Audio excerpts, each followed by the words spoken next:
Hello and welcome to the York Universe, the astronomy and astrophysics podcast written and presented by the students, faculty, alumni, and friends of York University. You will now find us wherever podcasts are distributed. I'm Paul Mackin, one of your hosts this evening, and Professor Mary Helen Armour joins me. We are broadcasting live from the Allan Carswell Observatory, located at the Keele campus of York University in Toronto, Ontario, Canada.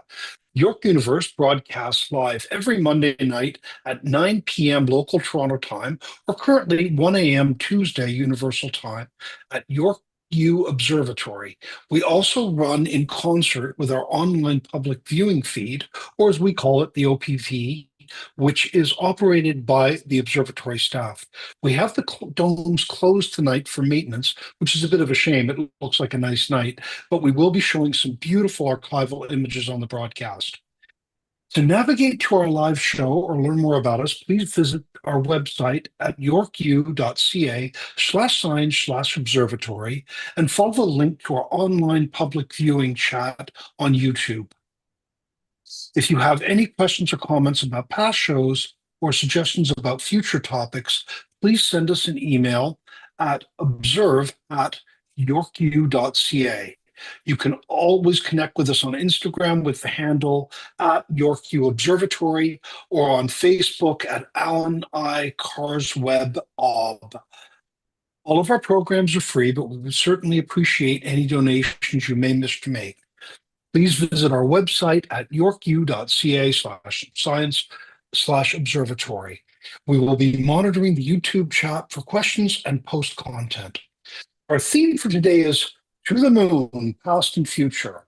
And looking outside my window right now, I can see clear skies, but there won't be any moon in the sky until a bit before sunrise. How about you, Professor? How are the skies up where you are? They're quite clear, but not really dark yet. So it is Yeah, a bit of a shame that they can't do some live viewing tonight, but I can understand it's just one of those things. yeah, it is. That's the joy of summers is that you get outside and it's comfortable and you can observe, but you have to go out. My wife's getting sick of me crawling back into the house at 2 o'clock in the morning and then complaining in the morning that I don't want to get up to go to work. So it's a bit of a contradiction intrinsic to this passion of ours. Um, so I think I'd like to kick off this. This is an important week in space history. Yesterday was a really big day in space history, perhaps the most significant anniversary day of each year when it comes to the human exploration of space. This week we'll discuss the moon and human efforts to explore it. So July 20th, 1969 was the first manned lunar landing. It's hard to look back at this event as anything other than monumental. Think of this. On December 17th, 1903, the first powered flight by heavier than aircraft occurred. 54 years later, the first unmanned satellite was launched. 4 years after that, the first human orbited the Earth. And 8 years later, Neil Armstrong and Buzz Aldrin were walking on the moon. We went from that first flight to a walk on the moon in 66 years, which is remarkable. Combination of technology, warfare, Second World War primarily, and geopolitics drove that accomplishment. The journey from the Earth to the moon was never primarily about science, although both science and technology made significant leaps forward as a result.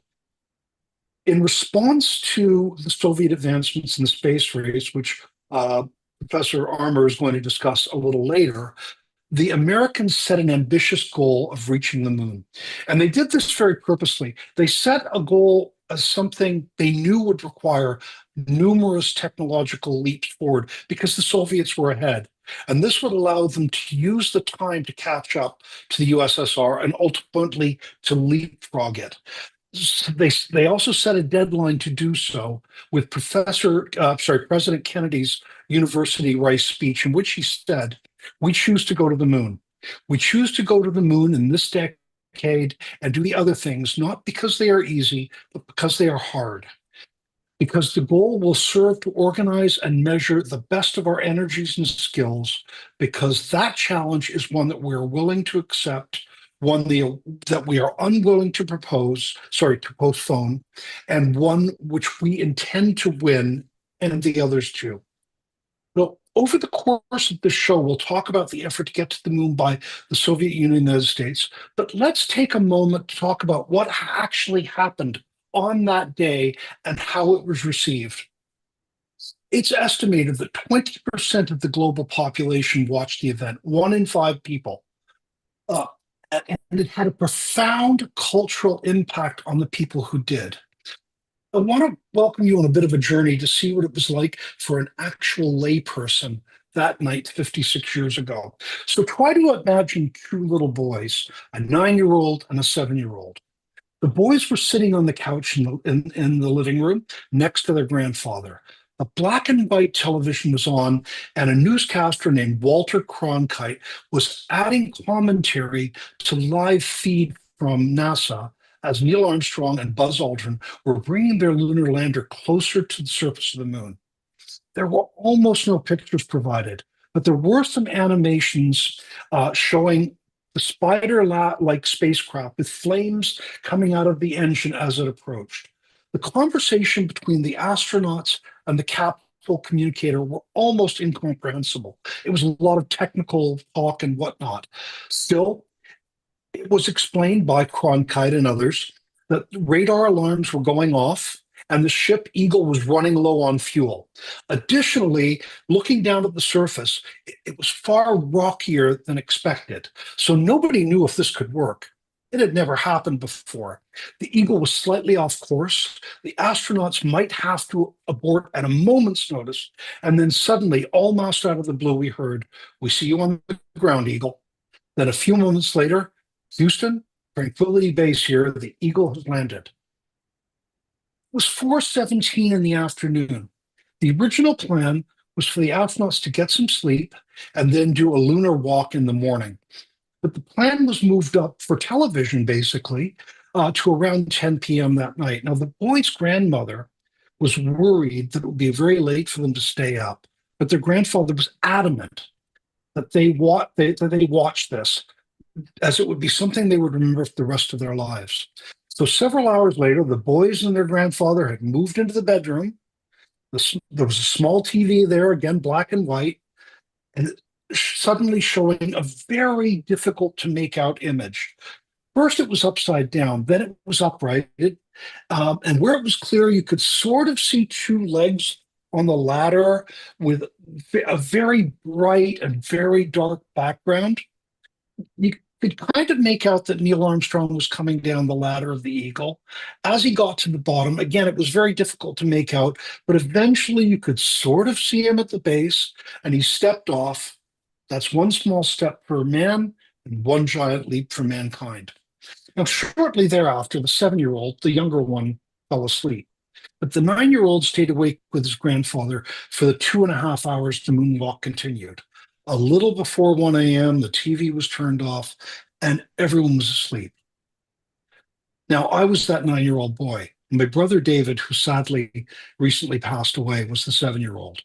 My grandfather was right, though. It is something I have remembered for my whole life, and I am pretty sure David did too. These memories remain absolutely vivid 56 years later.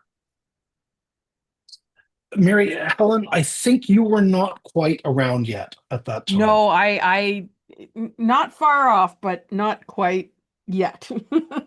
But it's like I said, I still remember like relatives talking about it, and watching that. It was one of those like I don't know, pivotal moments in history. And this had to be one of the first ones that was actually televised, right? Where they actually had it going live. I mean, we take it for granted in this day of sort of social media and cameras on everything, and even Mars probes have their own Twitter feeds, and things like that. But to be able to watch on TV an event like this happening, um, this was like in some ways like a whole something that had never really happened before, right? Um, just because, TV wasn't in its infancy, but, it still wasn't that common. And it's like I said, we're so connected in this day and age. I don't think we quite understand.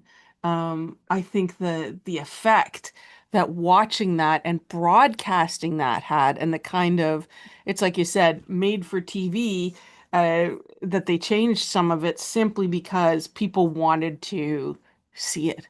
Um, so Yeah, it's like I it said, was just one of incredible. those Yeah. historical events. Yeah, it was incredible because, a lot of people didn't have TVs. And so they would go line up in front of TV stores to watch it, in front of the windows of TV stores. And municipalities, cities put on parties where they had big TV screens, projected TV screens. And again, the broadcast was black and white because they didn't have a color TV camera small enough to take on the mission. Apollo 12 got one of those, and that's got its own story. But it was incredible. And it was one of those things where people would say, "Where were you when this happened?" And I just told my story, but I remember years later bumping into an aunt of mine, and she introduced me to a friend of hers, and she said, "Hey, Paul, yeah, I've known this friend of hers, Anne. I've known Anne since the night of the first lunar walk." And that was like in the 1980s, she told me that. So, this was a pivotal moment. It was one of those "where were you when this happened" moments. Yeah. And I think it's like I said, it's a bit it compares, I think, in newsworthiness to the Kennedy shooting, because of course that's the other one in the US. It's like, where were you when JFK was shot? Um, right? So it was I think a coming together of sort of TV and people sort of imbibing this kind of mass media rather than getting their news in the newspaper with black and white pictures the next day. So it was just such a historical event, as Yeah. compared to the kind of things we see now. I don't think people quite understand. And Uh, what a cultural yeah, I impact this mean, we was. take we take space landings for granted now, right? Yeah. You Yeah. know, Everyone's connected all the time. And you yeah, mentioned the JFK assassination. I do remember that. But, the JFK assassination is kind of not the assassination, but JFK was, one of the Cold Warriors, him and Khrushchev. And of course, that space race was a huge part of that. So, why don't you tell us a little bit about the Soviet space program, so Professor?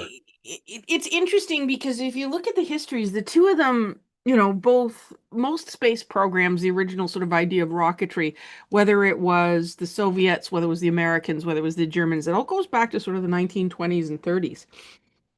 But the Germans by far were the best at it. So after World War II, one of the things that happened is the Soviets and the Americans were both sort of racing to try and grab the German rocket scientists.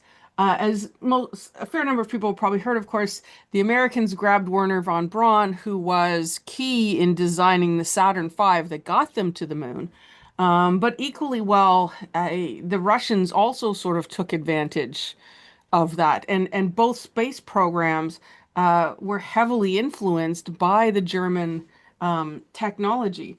And at first, the Russians seemed to get ahead. Of course, they put Sputnik up before the Americans got anything into space.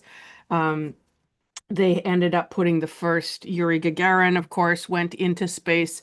And it seemed at the time, with the sort of space race, that the Russians were probably going to land on the lunar surface first. They sent Luna 3 was a successful mission. It was the one that took the first photos of the far side of the moon, which is why if you look at the naming convention, there are a fair number of Russian names to craters and stuff there because they got there first. Um, they had missions where they were doing docking and various other activities in space that they would need for a lunar landing. Um, and they had quite an active space program studying the moon. They had flybys, they had lander or small landers, they had impactors. They were actually in some ways a bit ahead of the Americans. The thing that happened, unfortunately, to them, though, is one of their driving scientists behind a lot of their spaceflight, I think it's Korolev was his name, died in about 1967. And they started to run into trouble after that because their equivalent of sort of the Saturn V rocket, the N1, I think, is what is referred to at least in the West, had a lot of technical problems. And they ended up blowing up a number of them on the pad, and they couldn't get them to work. So in the end, the Americans kind of got lucky and managed to actually land someone on the lunar surface because of these Russian technical problems and because of the damage that was done by some of these rockets exploding on the pad. The Russians did continue with lunar exploration after that, but they backed away from landing an astronaut on the surface. But they did have attempts at sample return missions. They also switched around that time to some of their focus on some of the other planets, Venus in particular. They are the only ones to have landed on the surface of Venus with the Venera series landers. So they were right up there with the Americans in the sort of space race, but kind of they faltered right at the end, which allowed sort of the Americans to get ahead in the end. And there is quite a lot written about this whole sort of space race. At the time, a lot of people didn't know about it because of, the Iron Curtain and sort of the blackout on anything coming out of the Soviets. So the Americans did not realize at the time what kind of problems the Soviets were having, which may have allowed them to sort of back off a little and not rush quite so much to get the astronauts to the surface. Uh, but it's like I said, after that, the Russians just kind of gave up on putting a man on the surface. And in some ways, history is repeating itself right now because of course the Americans are talking about going back and building a space base, but China and India are also in the race now, which I think we'll get to a little bit later. So that was sort of the 1960s, early 70s space race, but it seems like in current times we're almost got another one going, although it's a bit of a friendlier competition. There's still politics and everything involved, but it's not the kind of Cold War scenario that you had between the US and the Soviets in the sort of late 50s, 60s, and into the early 70s. Yeah, it was an interesting time, and of course, the Soviet big advantage up front was heavy lift capability.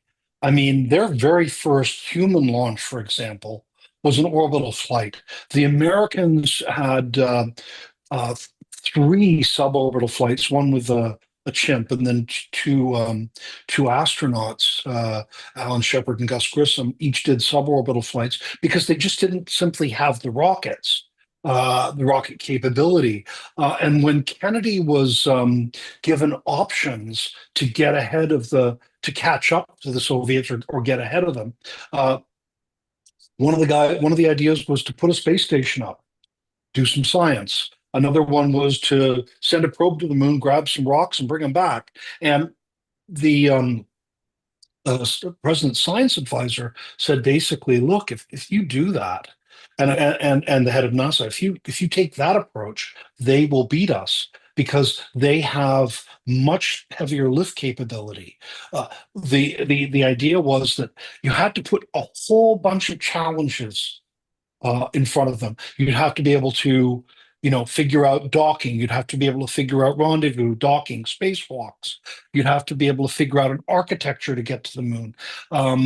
And so the Americans purposely picked a very hard goal that they knew the Soviets would struggle with because they were going to struggle. The Americans were going to struggle with it too, but it bought them time. And but it was a nearer thing than people realize. It really was. Yeah. The Americans won more because the Russians had problems at the last minute with their lift capabilities and The- with explosions on the pad rather than, the Americans actually, because for most of the time the Americans were playing catch up. Um, yeah, I mean, they that's were. not, a lot of people don't realize that, but with a little more luck, the Soviets would have gotten there first. And what Kennedy would have done at that point is a really interesting, or what the US would have done at that point is a really interesting question. We will come back to that idea. I do promise you. But Yeah. but it is it's fascinating because I've seen the N-1 rocket, the Soviets moon rocket. I've seen several images, and they all blew up. That did not go well, but it Yeah. was massive. And it Yeah. was a bit of a monstrosity. Like you look at it, and you sit there and you can look at the Saturn V and say, that kind of looks like it'll work. And you can look at the N-1 and say, no way. So, but it probably was a solid architecture. It probably was. But while the Soviets didn't make it to the moon, after Apollo 11, NASA completed six further lunar landing missions, uh, five of which successfully landed. Now, in terms of space technology, the lunar landing approach, the architecture was kind of a dead end. And it really did border on miraculous that it happened at all, and that no crews were lost on the moon. There were failures, though. The crew of Apollo 1 was lost on the launch pad, and the crew of Apollo 13 were in great danger after their service module of their spacecraft exploded when they were like one day out from the moon. But they did survive. Now, Apollo command modules and the Saturn rockets, the 1B and the Saturn V, also saw further missions with Skylab and the Apollo Soyuz program. But that architecture was eventually replaced by the space shuttle and now by commercial spacecraft such as the Crew Dragon and SpaceX. But it's interesting. Neil deGrasse Tyson often talks about SpaceX and the Crew Dragon. What they've managed to do is make space very dependable, but the technology they're using is not fundamentally different than the original set of rockets going back to the Saturns and the Soyuz spacecraft. But if people are curious about this incredible adventure, there's a lot of material out there. But here's a couple of books that people can check out. Um, A Man on the Moon: The Voyages of the Apollo Astronauts by Andrew Chaikin, which primarily focuses on the experience of the astronauts. It's based on interviews with 23 of the 24 people who flew to the moon, as well as other prominent NASA employees and some archival material. Man on the Moon is, I've read it, I've read all of these books, and it is one of the most complete and well researched accounts of the Apollo program. The next one I'd recommend is First Man, The Life of Neil A. Armstrong. The author is James R. Hansen, and the book reveals the personal side of who arguably the most famous astronaut in the world.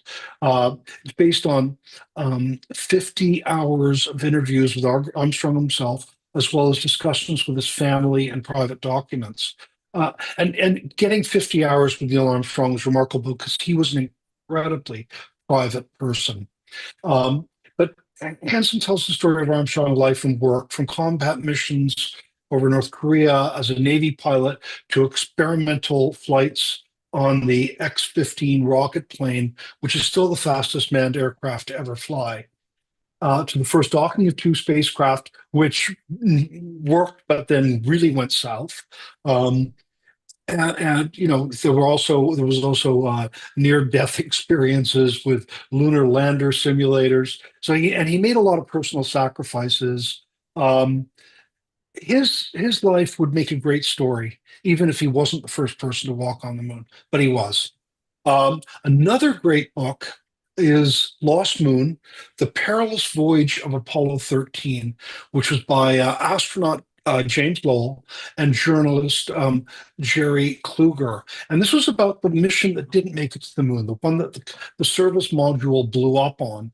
And it is uh,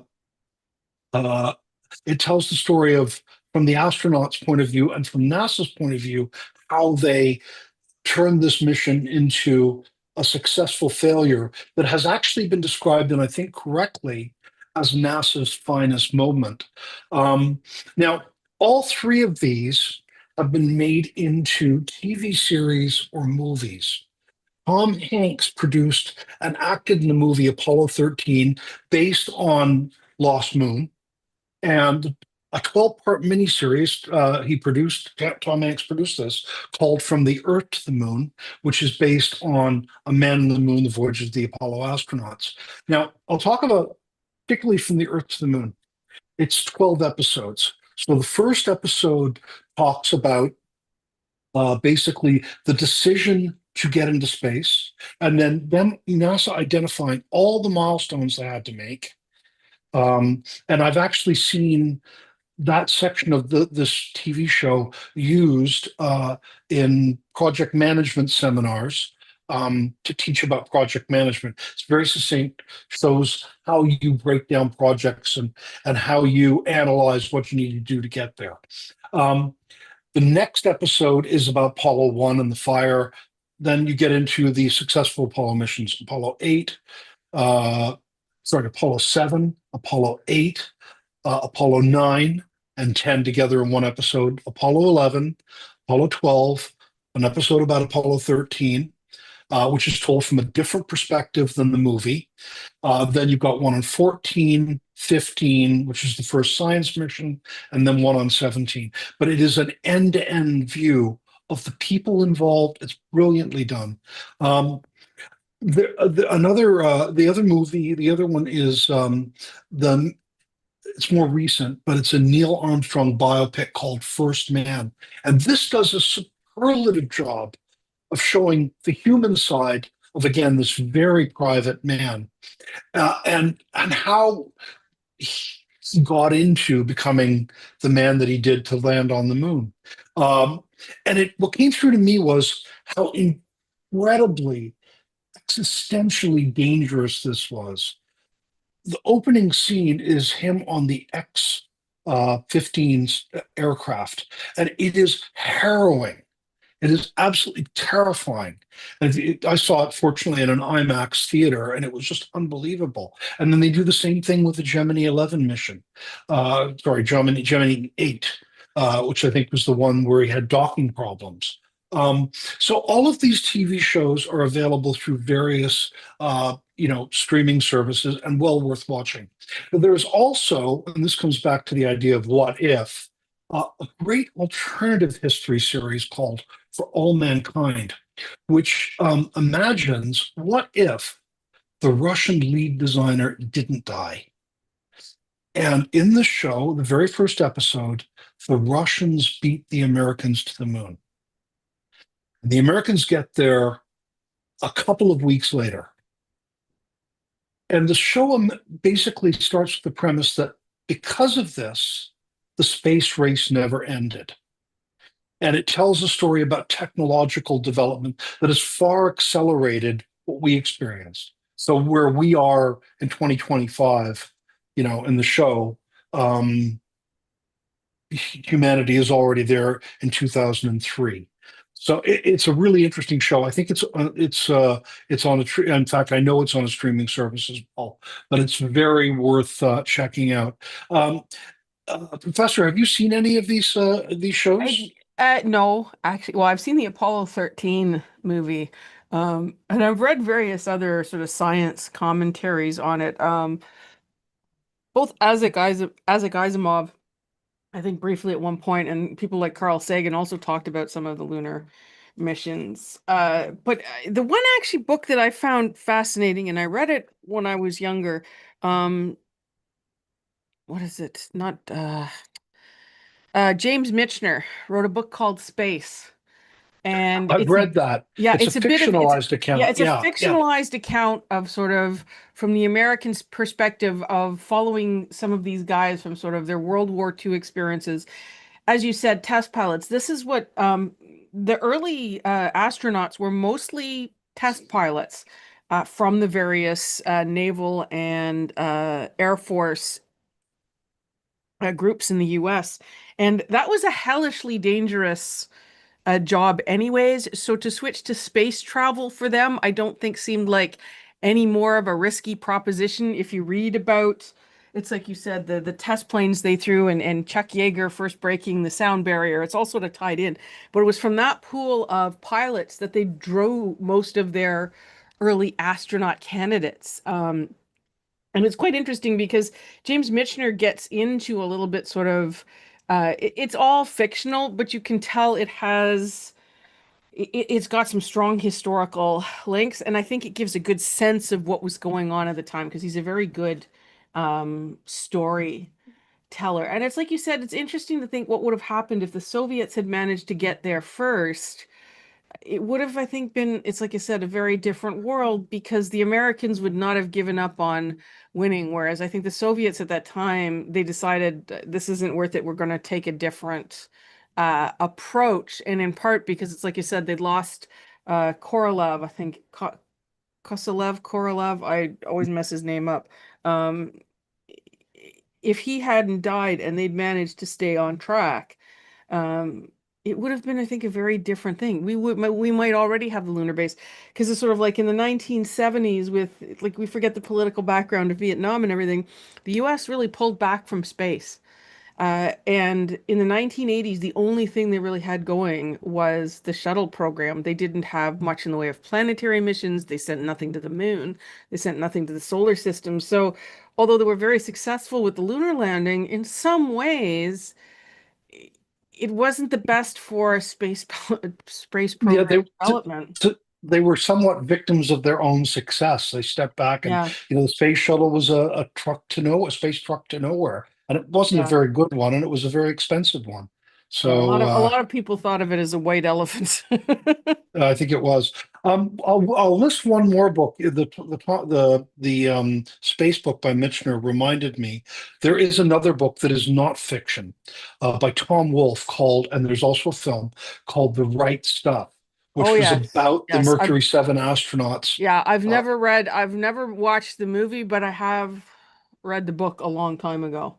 yeah, I've done both, and both excellent book, and the astronauts really liked the book, and the movie they liked less because it went into some personal details which apparently were factual but uncomfortable for the Mercury 7 astronauts. That being said, I think it's time for some reminders. We're at halfway point, so you are listening to York Universe. We are broadcasting live from the Allan I. Carswell Observatory at York University in Toronto, Ontario, Canada. Please look at our website, yorku.ca/science/observatory to join the chat. If you have any questions or want to see some of our content, tonight, you are listening to Professor Mary Helen Armour and me, Paul Mackin.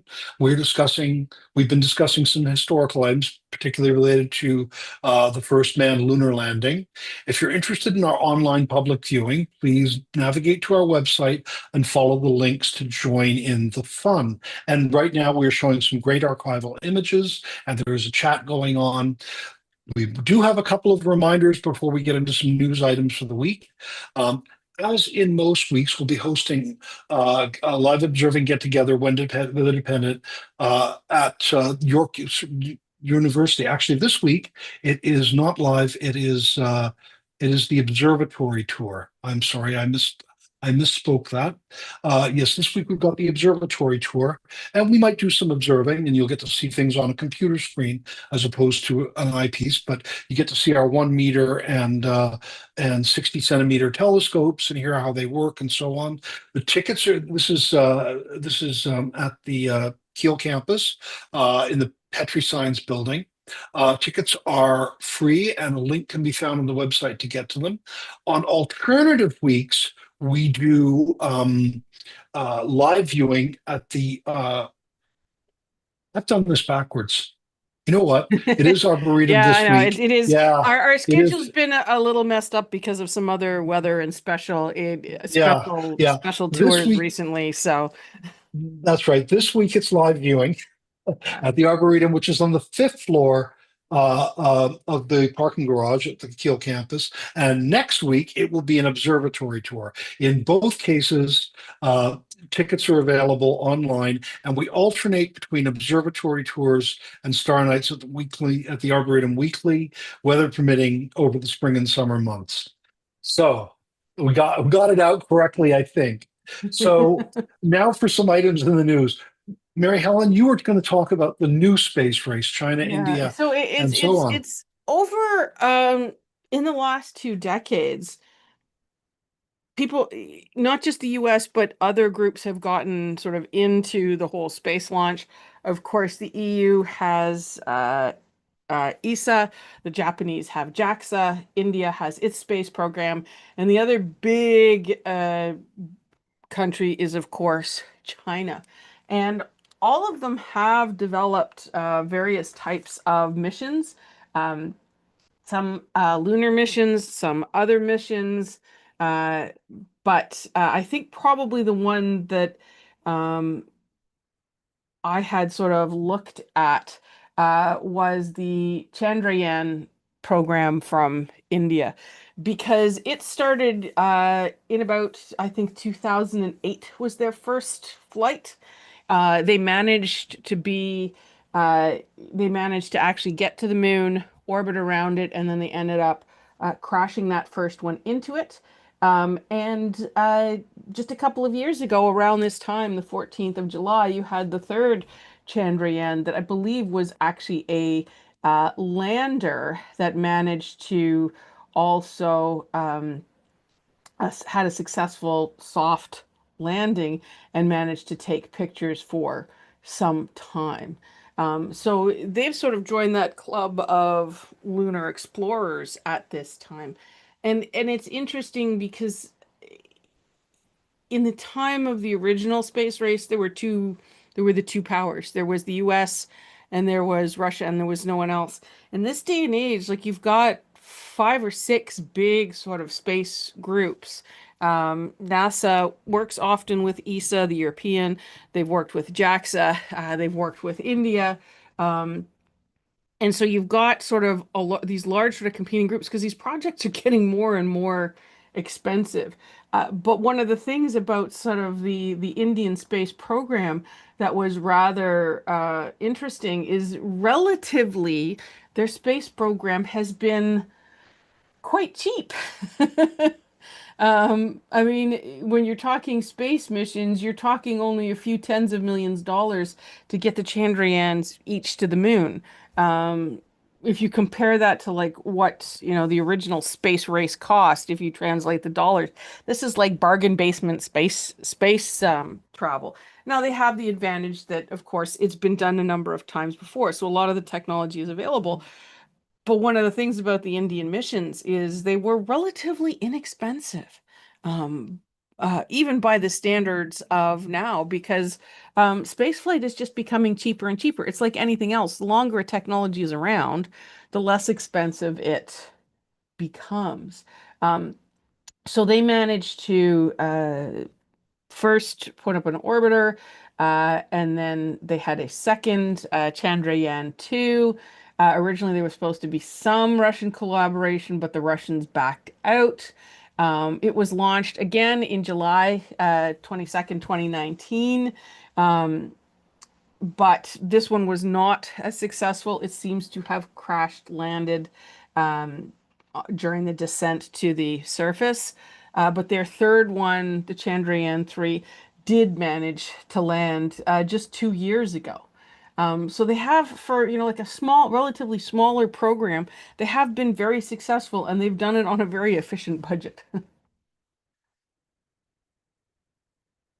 Yeah, it's kind of amazing, and one of the things you think about is, you talk about we talked a bit about SpaceX earlier, not doing anything uh, different from propulsion point of view, of course, but they have been taking technology a lot further, high reusability, which basically brings down the cost of launching hugely, and of course their spacecraft, though they land nothing like the space shuttle, they are reusable, and other companies are doing the same thing. Blue Origin, which is Jeff Bezos's space company and whatnot. And there are others, Rocket Lab, which is more into launching and recovering launchers and reusing them. So the private companies are making a big play here, and all of that technology is percolating down. One of the challenges that a lot of countries are running into is they just can't launch as inexpensively as the commercial carriers. I mean, so the question will be, at some point, do governments get out of building their own launchers and start to concentrate on, just companies to launch? Certainly the US is going that way. ESA Yeah. seems to be going that way. China, they've got a different approach. They're making their own launchers as cheap and reusable as the commercial launchers elsewhere. Rocket Lab is a New Zealand-based company. So there is this movement to commercialize the things that are very easy to commercialize. Yes. Um, but it is kind of an evolution, right? I mean, uh, this is exactly the sort of technological evolution you'd expect to see as the technology becomes more mature. I mean, it's very much like sort of early exploration across the oceans into North America. The original missions were sponsored by the governments of the day because it was just so expensive and so risky. And yet, after a certain amount of time, private enterprise got into it because they could realize they could found a way to make money off of it. So it's a similar kind of exploration thing. At first, eh, only governments have kind of the resources and stuff to float something like that, but eventually it does move into the private sector. Now, um, it's interesting about it moving into the private sector because we're seeing with SpaceX what happens when you're not particularly careful about it. Because of course he's had what, three explosions in the last sort of three attempts to launch, which is pretty bad. And he's rained down pieces. He's caused problems with airport traffic, with his rocket failures. So uh, it's moving in that direction, but um, I suspect it's like many of these other technologies, like cars when they first came along, there was no regulation. And after people started getting killed, they had to bring in safety regulations. They had to bring in licensing. They had to bring in all this kind of thing. And I think we're getting to that point with space flight because if you have someone like Musk's whose attitude is like, well, just launch the damn thing and we'll figure out what goes wrong and then we'll fix it for the next time, irrelevant of the problems of all these rocket pieces sort of raining down on islands over his flight path causes. So, yeah. I don't think you want to be in the Bahamas if Elon's launching a Starship. But I think we're going to talk a little bit more about private space in a bit. So, but Yeah. let me talk little bit about China, which is going to the moon, to Earth's moon, but not the one you're thinking of. It's going to the one of the other ones. And you asked the question, what? Earth has more than one moon? Well, yes and no. At any time, Earth can have several quasi-moons. These can be asteroids, they can be, you know, chunks of the moon blasted into space. They can even be space debris, space junk, upper stages from moon rockets and whatnot. And they end up in orbiting. They end up orbiting the sun in a very similar orbit to Earth. So technically, they don't orbit the Earth, but they become temporarily gravitationally attached to the Earth Moon system, and they move in like a horseshoe-shaped orbit near the Earth. After some time, they fall back into a more straightforward solar orbit and then maybe back into Earth orbit again. Earth has them. We have several of them. Venus has one. Other planets may as well. China has launched the Tianwen 2 spacecraft on a mission, excuse me, to collect samples from a near-Earth asteroid, and I am going to mess this up, so I'll do it phonetically, called Kam-o-Alewa which is a known quasi-moon of the Earth. This mission aims to study the asteroid's composition and potentially lead to some shedding some light on the formation of the moon. The spacecraft is expected to arrive at Kamo'olawa on July 2026.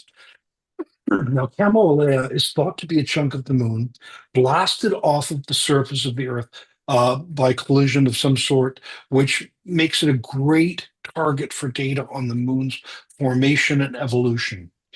The Tianwen 2 spacecraft launched just a little while ago, May 28th, 2025, and it's millions of kilometers away from Earth right now. In fact, they just published it turned its cameras back to Earth and the moon and took a picture of the Earth Moon system. It's expected to reach Kamo'olawa in July 2026, where it will use a robotic arm to probe the asteroid's surface and collect samples. It may also use a sample collector and rotating brushes with streams of gas to gather other fragments. It will then return to Earth with samples in late 2027 and continue on to study the main belt comet 311P. I love comet names sometimes. 311P, Pan stars, and it would do that in 2035. But China is big on this. I mean, China's got sample return missions to the moon. They've got one planned for Mars, and they will, I'm pretty sure, get there ahead of the originally planned NASA ESA sample return mission, which we'll talk a bit about in a moment. But they're looking at a whole bunch of other. They've got very ambitious space plans, including a manned lunar landing late this decade. So keep your eyes on China and India as well.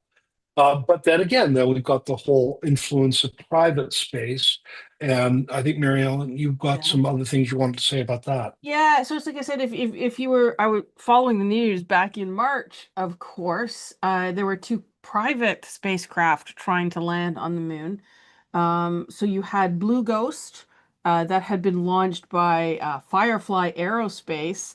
Um, and it was in collaboration with NASA, but this was basically otherwise a privately designed spacecraft, and it was successful. It orbited the moon for a while. So, I mean, this is another different. When the Apollo missions got there, they would descend and land fairly quickly. Some of these unmanned missions will orbit the moon for, several days or a couple of weeks and then land. Well, they're unmanned, so it doesn't matter so much. So Blue Ghost did actually manage to reach the moon, go into orbit, and then touch down successfully. Um, I don't know how long it landed on the surface, but it showed that it could be done with a fairly small scale project, because you're talking here private industry joining with NASA. The other group, of course, in March, who were also trying to touch down, you had Intuitive Machines. They had previously tried to land a spacecraft, and they too, a little bit later in March, tried to land their Athena spacecraft near the moon's south pole. They unfortunately were not successful. Space landings are a very, very tricky thing. If you look at the early launches and landings, like even the unmanned missions, the success rates were, less than 50% often, and that's Soviets and the US. So it's not surprising, I think, that as you get into doing it by private firms, you're going to have a fair number of failures. There was also a European company back in the spring who was launching their first rocket, and it was, another budget affair, and they were kind of hoping their first launch would be successful. It wasn't, but they already have plans for their second one. So I don't remember the name of that particular company, but you have both Blue Ghost right now and Intuitive Machines who've landed successfully or unsuccessfully on the moon. They both reached the moon. One landed, one didn't. Of course, we're all familiar with Blue Origins and SpaceX as private ones. And of course, you had Richard Branson involved for a while with Virgin Galactic. So it's getting to be, if for these guys who have a lot of money, it's getting to be possible to launch your own sort of space missions. It's not they're not going very far yet. Um, Even these private missions, they're still relying on the ISS, which is sort of obviously an international thing as a place to actually dock the astronauts. But it is starting to happen. And it'll be interesting to see over the next decade or so, like you said, how space missions change. Now, I suspect anything going to the outer solar system or these more complex and big ones are going to be government run for a while yet. But getting to the moon in particular, possibly to Mars, may become commercial over the next couple of decades. So it'll be interesting to see. Yeah, it will. I mean, right now, when it comes to going back to the moon, there are two big players. There's certainly the Americans with the Canadian Space Agency and the European Space Agency and China.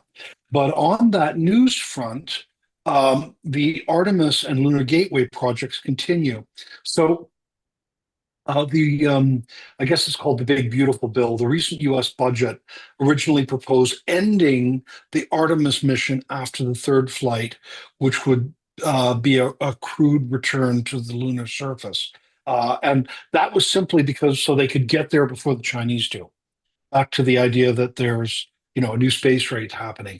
But then that program would end. It would end the space launch system. It would end the Orion capsule. It would end the Lunar Gateway projects beyond that goal. Land on the moon, stick a flag in the ground, grab some samples, come back. That's it. All right.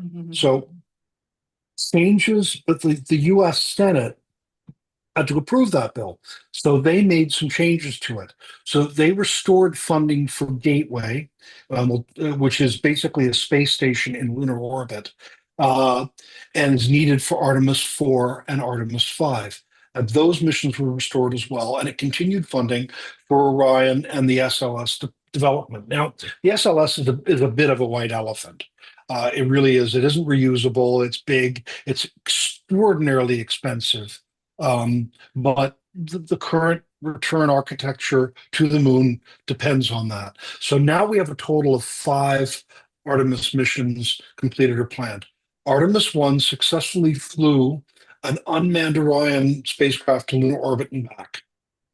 Artemis 2 is scheduled to launch no earlier than April 2026. This mission will carry 4 astronauts, including one Canadian, on a free return trajectory to the moon and back to Earth. So, what it will do is it will simply go out to the moon, circle around it, and come back. It'll be the first crewed mission to venture beyond low Earth orbit and travel to the moon since Apollo 17 in 1972. And I remember watching that one too.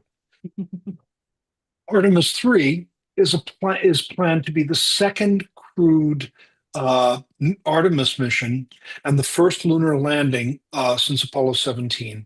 As of December 24th, NASA,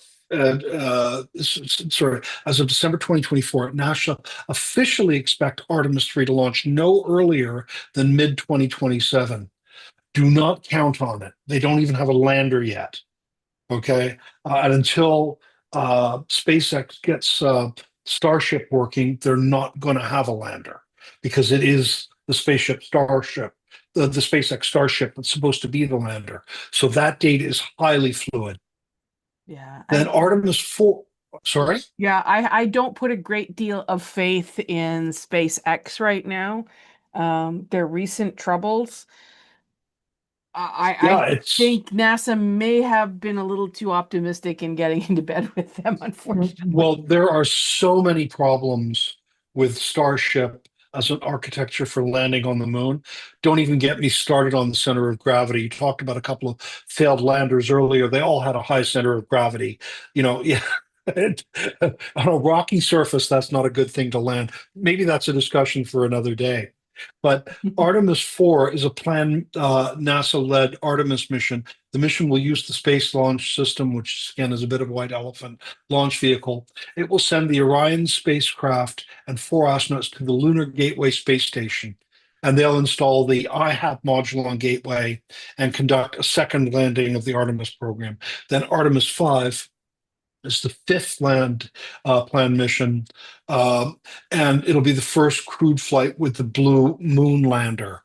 The launch it'll take 4 astronauts on the Space Launch System, and an Orion to the Lunar Gateway, and then it will send the lander down to the surface of the moon, and it will also deliver 2 new elements to the Gateway space station. Now, again, anything I would say Artemis 2. Yeah, that's going to happen. Anything beyond that, certainly on the timeline they're talking about, highly suspect. Yeah.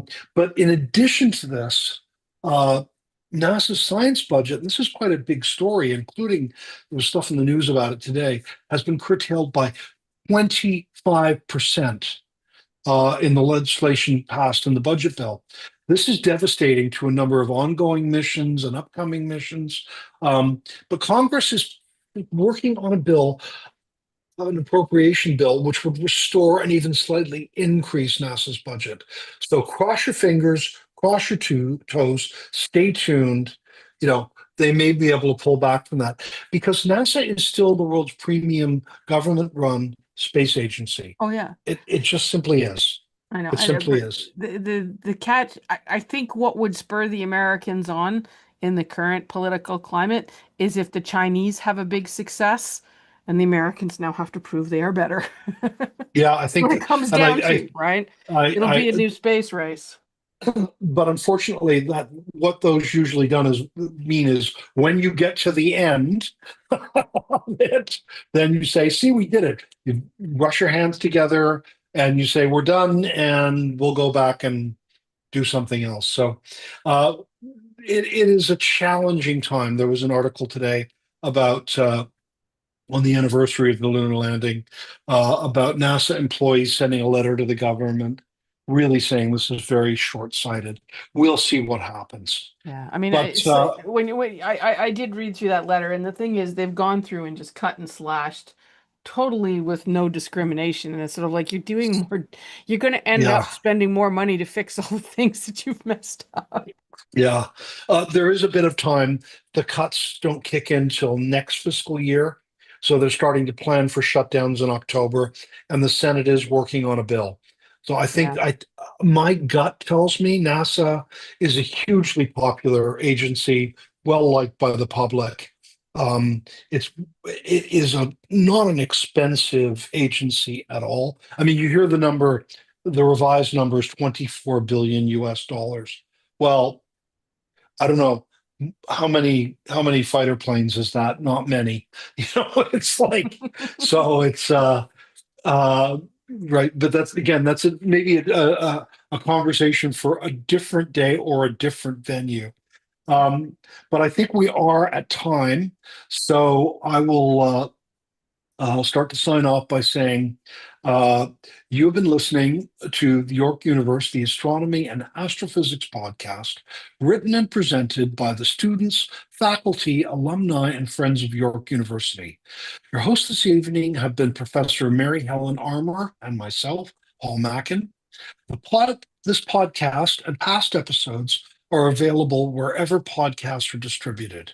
You can always connect with us on Instagram at the handle at YorkU Observatory, on Facebook at Allan I Carswell Ob. Our website is yorku.ca/science/observatory, and there we have a lot of interesting content.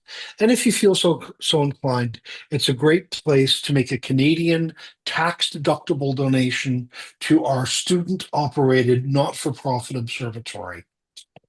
I'd like to thank you for joining in with us this evening. We wish you clear skies and a good night.